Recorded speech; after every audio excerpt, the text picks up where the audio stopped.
Just making sure everything's working, and we're live and streaming at the moment. Just bear with us 1 sec.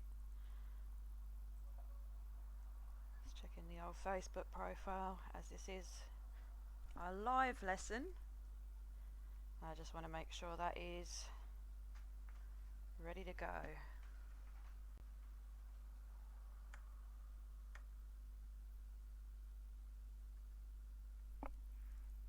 So just a few moments, guys. Fantastic. So I'm just going to put that into the group. So any of you that are in that group, you're going to get a notification, and we're off. So just bear with us one mo.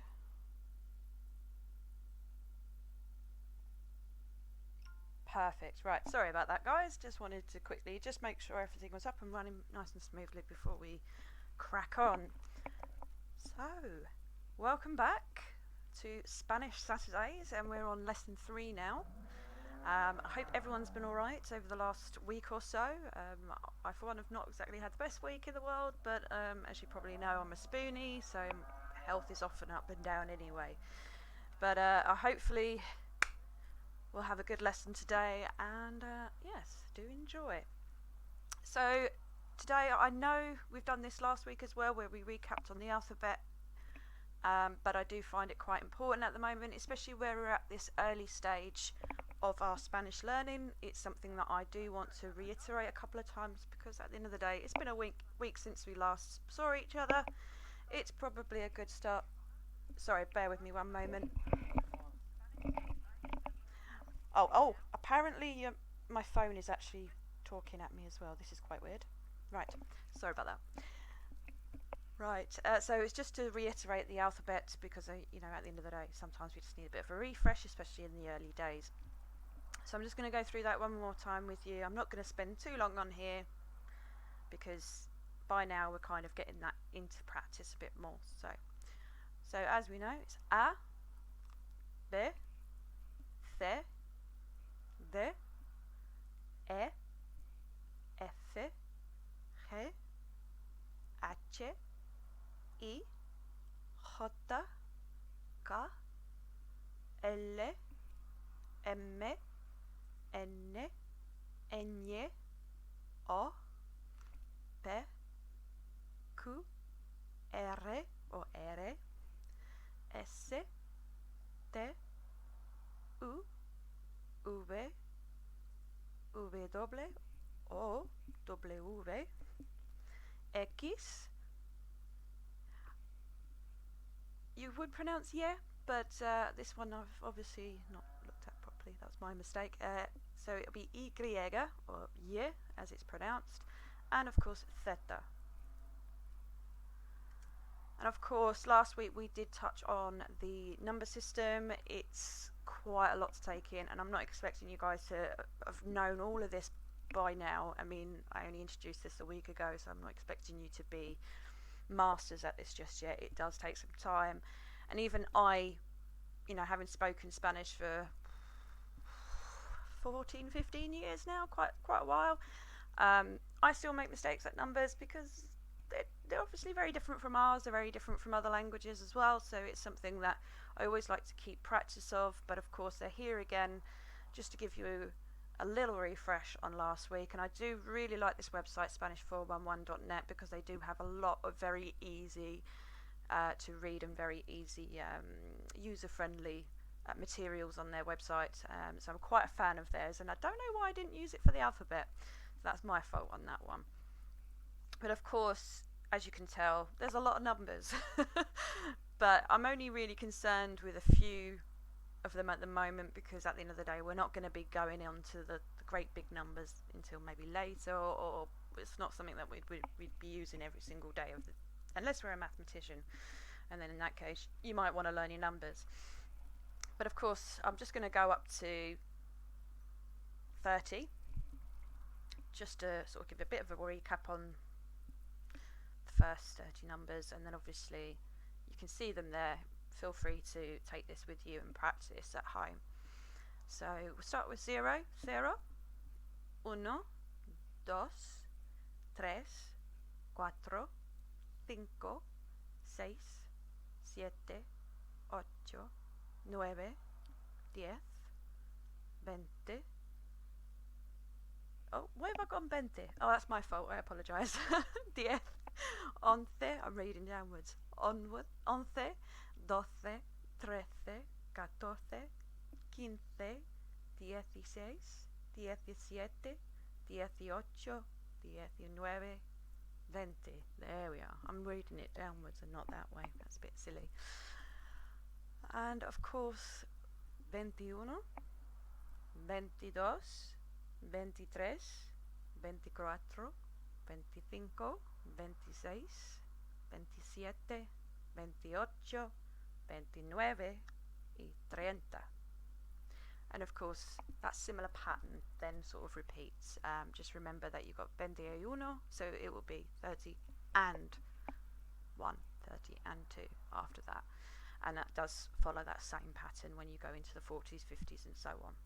And of course, where I was reading by mistake, you've got the section where it has the tens, so you have got those there that you can kind of work from for the other numbers as well. And of course, hundreds, which 100 would be cien or ciento, depending on the context of the sentence as well. And obviously we've got the thousands and millions as well, the bigger numbers. But don't worry too much. You know, it's early days yet. This is only lesson 3. I'm not expecting you to be able to recite every single number between 0 and a million, which, if you can, hats off to you. So, last week we did have a little bit of a chat about how old we are. We had a bit more conversation about how to sort of talk about ourselves when we are introducing ourselves to people for the first time. So if you're on holiday in Spain or Mexico or wherever else in the world that they might speak Spanish, you have the very sort of the basics to get to grips with of how to introduce yourself, tell them a bit about yourself, what you do for a living.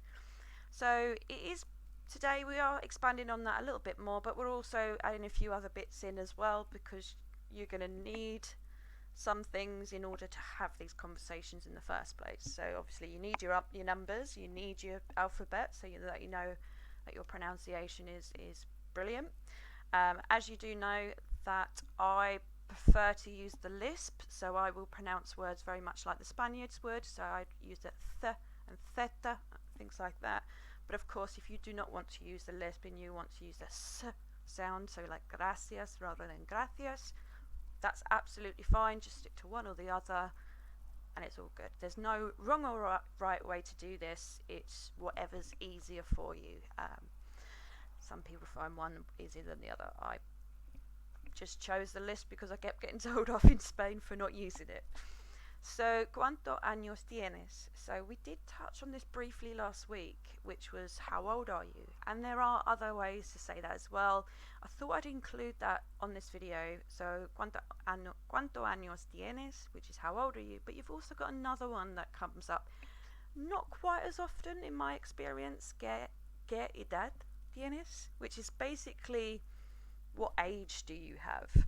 So it's another way to say that. And you can again say tengo 22 años. I'm not 22. That's a lie. I'm actually 32. I'm not 22 anymore. So tengo 32 años. Or you can also say cumplo, which I've not seen very often. It's we'll get to that in a moment. That comes from a longer verb. It's basically something that we use, like cumpleaños is something that we use for like birthdays and what have you. But you can also say cumplo 32 años, for example, which is my age, 32, or whatever age that you might be. So cumplo 8 años, cumplo 16 años. Something like that. So it's just another way of using different words but to express more or less the same thing. So on that note, we know how to express the word for year or years, años, but I felt like it was probably time, quite literally, pardon the pun, to discuss other descriptions of time, other tiempos. that we use in our language and any language for that matter. So we've got years, months, weeks, days, hours, minutes, seconds. I didn't want to get to the really nitty gritty bits of that because we're not going to go into nanoseconds and what have you, but at least to kind of give you the general gist of, years, months, etc., so that you can kind of express yourself more. And also, if you do decide that you want to do some Spanish reading, or you want to listen to some Spanish on the radio, or you want to watch something in Spanish, you will then have that vocabulary to kind of go, that means months, that means weeks, so on. So I'm just going to go through those with you. So as you know, we've spoken about it before. Años or año is years. Months is mes, or plural meses. Weeks or week is semana or semanas. Dia or días is days. And fun fact, the other form, when you change dia to Dios, is actually the word for God. Just thought I'd let you know. Random fact. You don't need to really worry about that too much. But días or dia is days. Hora or horas is hours. So you may see in Spanish from time to time, ¿qué hora es? What time is it? We'll cover that next time, don't worry. ¿Qué hora es? What time is it? That's something that you'll see quite frequently. And of course, when we do discuss telling the time, we'll also look into minutes and seconds. So minutos y segundos. And actually those last three words there are very much like the English. You can kind of see the quite easy to spot really similarities between the two. Hora, hours, the spelling is more or less almost spot on. They look quite similar. Minutos, minutes, again, that looks quite similar as well. So that's an easy way to kind of remember those last threes. And dia for days, that's another one that's quite easy to remember as well. So these ones aren't too, I've never found these ones quite that difficult to remember by really. So time is quite a fun, easy lesson to learn really. Segundos, second or seconds, but also segundos also means the second. So if you're like talking about first, second, third, segundos is like English, the word for second place, that as well. So on that note, we're looking at años and meses. Well, we need to know what the months of the year are really, because if someone asks us how old we are and then they ask us, well, when's your birthday, we haven't got that vocabulary yet. So I thought really it's probably about time, because this is something that's bound to come up in conversation at least once. So I've taken this from Mud Pies and Makeup. I found this quite an easier to read and more colourful way of telling you the days of the week, which is very, very important. And I'll go through those with you because there's some interesting facts about the days of the week and how they have been called these words as well. So días de la semana, or days of the week. Lunes, Monday. Now lunes actually means like moon day. Luna is the word for moon. Lunes is literally like day of the moon. Lunes. Martes, Tuesday. And that is the day that is actually named after the god Mars, the Roman god. So that comes directly from the Latin days of the week as well, because they did use the days of the week. They used the Roman gods' names to describe all the days of the week. And you'll also notice they're very similar to what you would see in the French language as well, and also I believe the Italian language. It's been a while since I've looked at Italian, but they're Latin based, so they do tend to use a lot of that from the old Latin days of the week. So there's a fun fact for you. So lunes, martes, miércoles. So I recommend you try that one a bit slower because it is a little bit of a syllable fiend. So you got miércoles, which is Wednesday, and that is named after the god Mercury,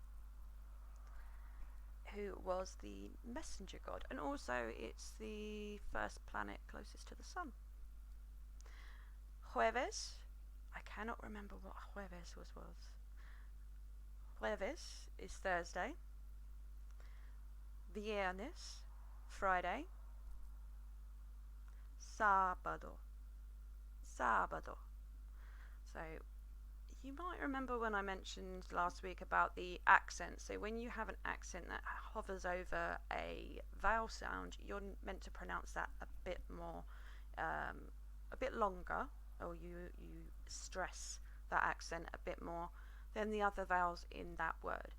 And in the Spanish language, that is across the board. There are other words where you won't see an accent, and there are rules of which letter on that word to pronounce, but that's where it gets a little complicated, and I will sort of discuss that with you a bit later on, because it took me a long time to get my head around it as well, because there's certain rules about penultimate vowels, but only certain ones, and it's a little bit messy, so we'll do that another time. So if you do see an accent over a vowel, you need to stress that vowel a little bit longer than the other vowels in that word. So miércoles and sábado, and of course domingo. Sábado is from the Latin word for Sabbath day.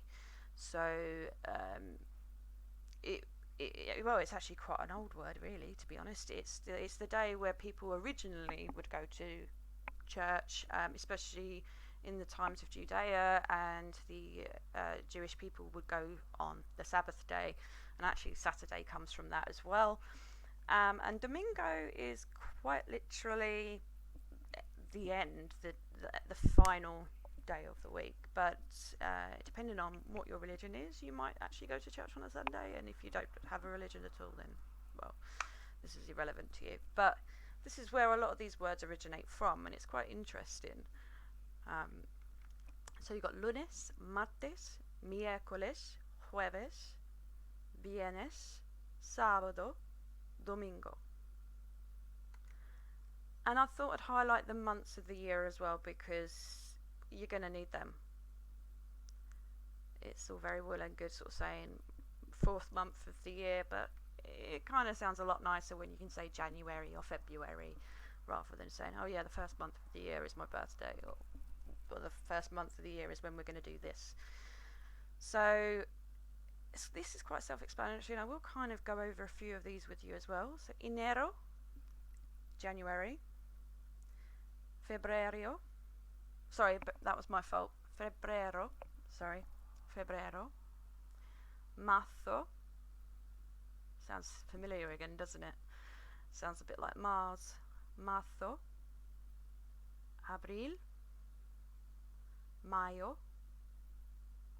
You may have heard of a celebration that's celebrated across the Atlantic called Cinco de Mayo, which is literally the 5th of May. Mayo is, I like the sound of that month actually. Junio, and that's actually named after Juno. Junio. Julio. Agosto. Septiembre. Octubre. Noviembre. Diciembre. Random fact for you again, really. The days of the month used to be a 10-month calendar.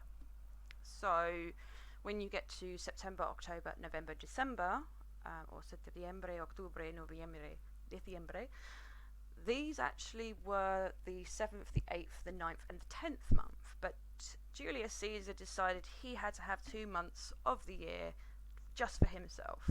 So Julio, or July, and Agosto, August, is actually named after Julius Augustus Caesar. Yeah, fun fact for you there. You really didn't want to know that, but that's actually why the October is actually the 10th month, even though oct actually means 8. Nov means 9. Dithium, death, means, 10th. Fun fact for you. And of course, there are other ways that we describe time as well. So it's not just like days of the week, months of the year, but it's also today, tomorrow, next week, last week. There's lots of things to express these things. So, hoy is today. So you could say, today I'm going wherever you're doing, but hoy, today. You might have heard me say this before our lessons, mañana or hasta mañana, which is tomorrow, mañana. Mañana is also the word for morning as well, so bear that in mind as well. Hasta mañana is tomorrow. It's almost basically like saying see you in the morning, because when we usually say see you in the morning, it literally means the following day, even if we're technically in the morning, which is, but that's Latin-based languages. So mañana is tomorrow. Ayer is yesterday. Ayer. Semana is the week. And then we get a little bit more interesting. So esta semana is this week. La fin de semana, the weekend. La semana pasada, last week. La semana próxima or próxima? Próxima, I'm going to go with. I prefer to pronounce it like that. La semana próxima is next week. You'll notice you'll see pasada or pasado or próxima or próximo.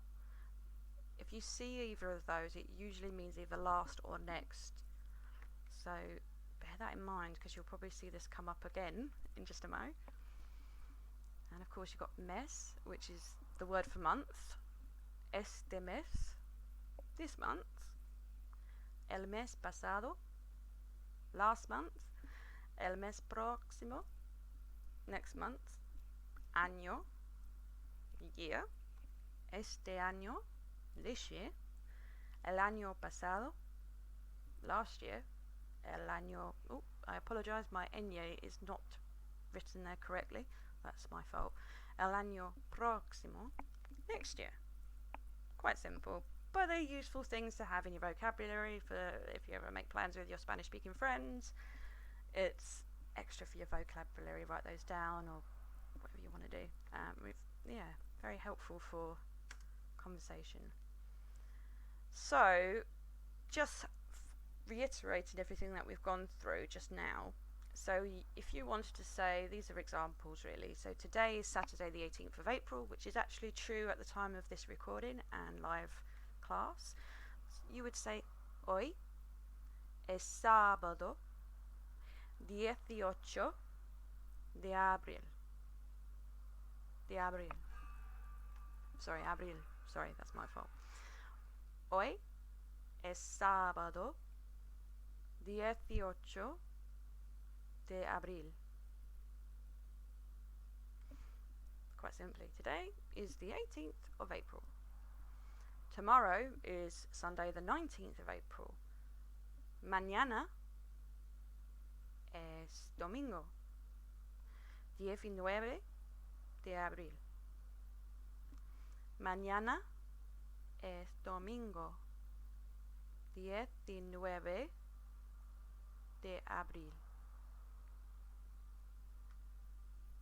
So practice those ones just to kind of get like that full sentence as well, so you can kind of, think of a date in the future and write your sentences down and then practice those pronunciations. And go slowly though, because it is quite hard to at the beginning just to kind of get everything pronounced spot on. So just take your time with it, just go slowly, like so mañana es domingo. Obviously don't stress that first vowel, that was my fault. Es domingo 19 de abril. So just take it slow. I find it really hard to do it slowly now because of I'm so used to speaking it, but so if I do go too fast, please let me know, and I'll try and slow down a little bit. So, here's a good question. So this is what you could do is practicing your sentences at home. You could answer this question maybe if you want to send that to me, and I'll mark that for you. I'm not a teacher, so whether you do that or not, I'm not going to chase you for it. You do you. It's absolutely fine. This is just a bit of fun. We're all in quarantine, so, let's just enjoy a little bit of it. So, ¿cuándo es tu cumpleaños? ¿Cuándo es tu cumpleaños? Cumpleaños. When is your birthday? So, this is, I'm going to be however many numbers of years old on the date of something month, whatever month that is. So, I thought I'd use my own example. So, I've put voy a cumplir 33 años. I've missed años. Naughty Penny. 33 años el 27 de abril. I will be 33 years old on the 27th of April. Very naughty of me to not put años, so that's my fault. But it is voy a cumplir 33 años el 27 de abril. So you try that. So you've got your numbers at the beginning of this slideshow, but of course I'll upload those on into the group as well. They should already be there, but by all means I'll just upload this anyway so that you can refer back to your numbers, refer back to your dates. Don't make the mistake that I just did and don't put años after what age you're going to be at your next birthday. But yeah, of course I've put the sentence at the top there, voy a cumplir, whatever number that is, so you could put 42 años el 14 de enero. I'm going to be, I've even forgotten what, 42 years old on the 14th of January. So have a practice at home, see how you get on, and if you get stuck with that, just let me know. So it is going to be a bit of a short one today because I'm not going to lie to you, I'm not feeling that great, but of course I had to do this because I thought, you know what, I'm doing this in the middle of this crazy epidemic that's going around the entire world, and it wouldn't be right of me not to sort of teach you how to wash your hands in Spanish. Now, just for the record, it's exactly the same. It's no different in the method, but I just thought it'd be quite funny or interesting as well. I mean, no, it's not funny at all, the situation, but it'd be quite fun to learn how to the grammar or the vocabulary to kind of say, well, right, this is how you wash your hands in Spanish. But remember, the actual method is exactly the same. It's just the words that are different. So we would go agua y jambón. So some soap, palma a palma, entre los dedos, en los pulgares, las uñas,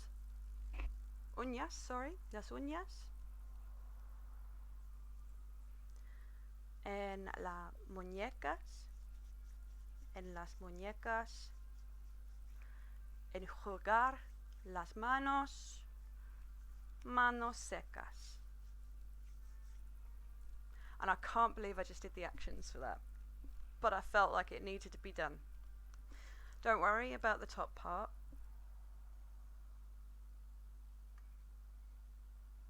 I've just realised that's in Catalan. I think. But of course, I had to put this at the end of this today. Keep calm and wash those hands. Mantenga la calma y lávese las manos. Or you might also see lavar las manos. That's another one. Or limpiar las manos. If you see things like las manos secas, that basically means you've got dirty hands. But yeah, these are important things that we all need to be doing right now, whatever language we are speaking. Lavese las manos. And of course, yeah, it's quite important that wherever we are in the world, whatever language we speak, we are following those kind of rules and keeping on top of washing our hands, because yeah, it's important stuff. So,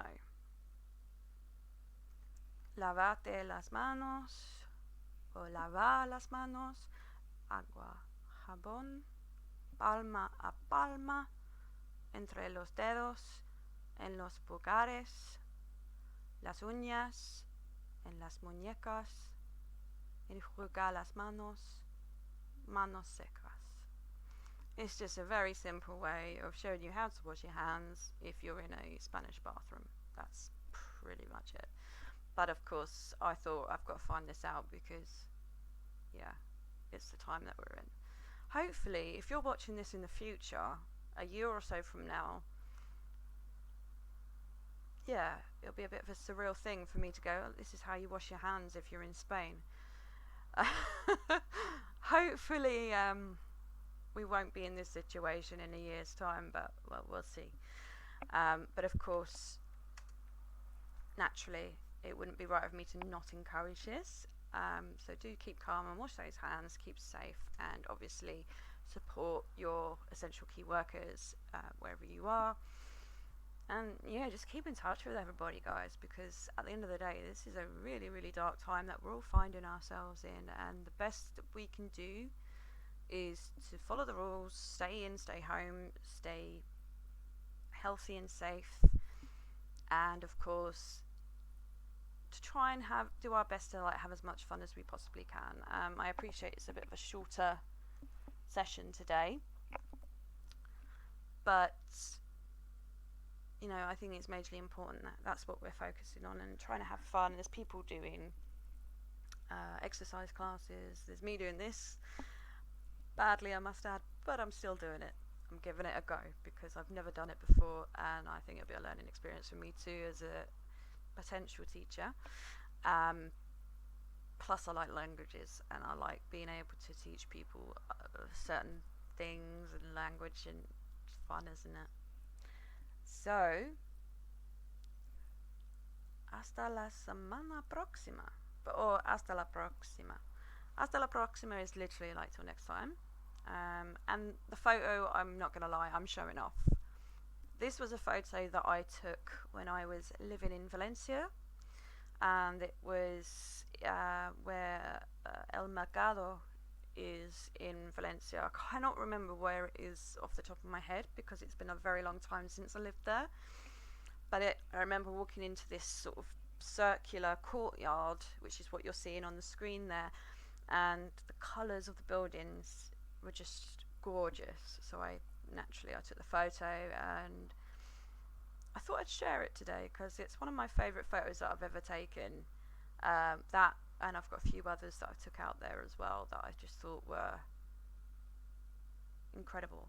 Because, you know, if you live in Britain, you probably know that houses are okay, but they're not really, they're just houses. They're just, you're not very exciting to look at half the time. They're not different colours, and it's interesting because if you go to somewhere like Spain, you'll see that the houses are all sorts of different colours. Everything's different. Even the materials used for building is even a bit different. And I'll show you next week a photo that I took of El Banco de Valencia, which is the bank in Spain, in Valencia. And that is literally the most colourful, happy looking bank I've ever seen in my life. So I will show you that next week because it is really cool.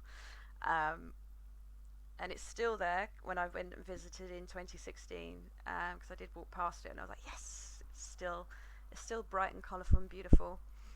And And naturally, Valencia is one of those places that's always stayed with me since I've left, and I've always loved that city very much.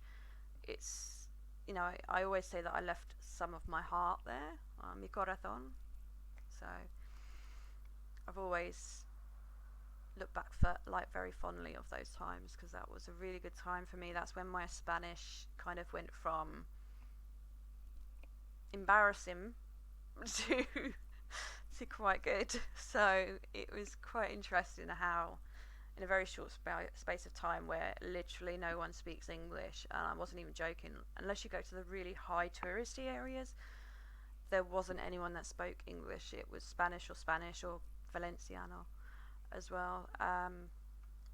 So you're in that situation where you are forced to learn quickly, because otherwise you just get quite stuck. And it was an experience. It was stressful at first, but then I ended up loving it. So yeah, I will be having a chat with one of my friends that still lives out there, and I'm going to see if he would mind maybe coming on at some point. We'll see how that goes. He may not be interested in that, but my friend Javier is also a very talented musician, so maybe he'll let me share a song of his on this next time for something a bit fun. And next week's my birthday weekend, so yeah, I might use that as kind of blackmail. I'm joking. I'm only being silly. So I do hope you've enjoyed this lesson today. As I say, I'm sorry it's a little bit shorter than normal, so I'll just go through. So what we've been through today is obviously recapping on the alphabet, numbers of course, because that is handy for when we tell the date and when our birthday is and how old we're going to be, and it'll be good for other things later on when we do touch on that vocabulary. Of course, we've then sort of reiterated about explaining how old we are, or asking how old someone is, the time, or more like definitions of time, so years, months, weeks, days, hours, minutes and seconds. We've looked at the days of the week and the years of the years, months of the year. Different ways of expressing different times of past, future and present, and obviously some examples. We now know how to say how old we're going to be at our next birthday, and also when our birthday is. So have a practice at that if you want to. If you want to send me some examples of that, by all means, or you need help in how to say that, then again, just give me a message. I'm more than happy to help you out. And of course, just for fun, because when in Rome or Spain or wherever, when in the situation we're in right now, I don't think it's just Rome anymore, but it's one of those things that you might, heaven forbid, you won't have any problems at all and you won't be stuck somewhere, but if you do come across something like that in Spain, you'll know exactly what it means if the diagrams haven't really spelled it out to you already. So that's pretty much it from me today. So I do thank you very much for coming on, and I hope that you've enjoyed everything. And if you have any questions or any feedback, I'd greatly appreciate it. Naturally, I'm not scripted to do this at all. I've not really got anything that I'm reading of. I'm just kind of freestyling along with the slideshow, because I felt like that was more natural. So I do hope that you've enjoyed and learnt something from this class today. I do hope to have a bit more of a longer session next week, so I do apologise. I'm just not feeling very well at the moment, but hopefully we will have a bit more of an in-depth lesson next week, and we'll go from there. I will be uploading this video to Facebook, but also YouTube as well. So if you do miss it, don't worry, you can always catch it up on there, or you can catch it up in the group where it will be available alongside all the resources that I'll upload to that later as well for you. So don't panic. You've not lost anything, although if you've not watched this, you won't hear this message, but don't worry about that. So do have a great week, everyone, and make sure you stay safe, wash your hands, stick to the rules, keep each other safe, and always show your appreciation for the people that are actually trying to help. All right? So take care, and I will see you guys next week.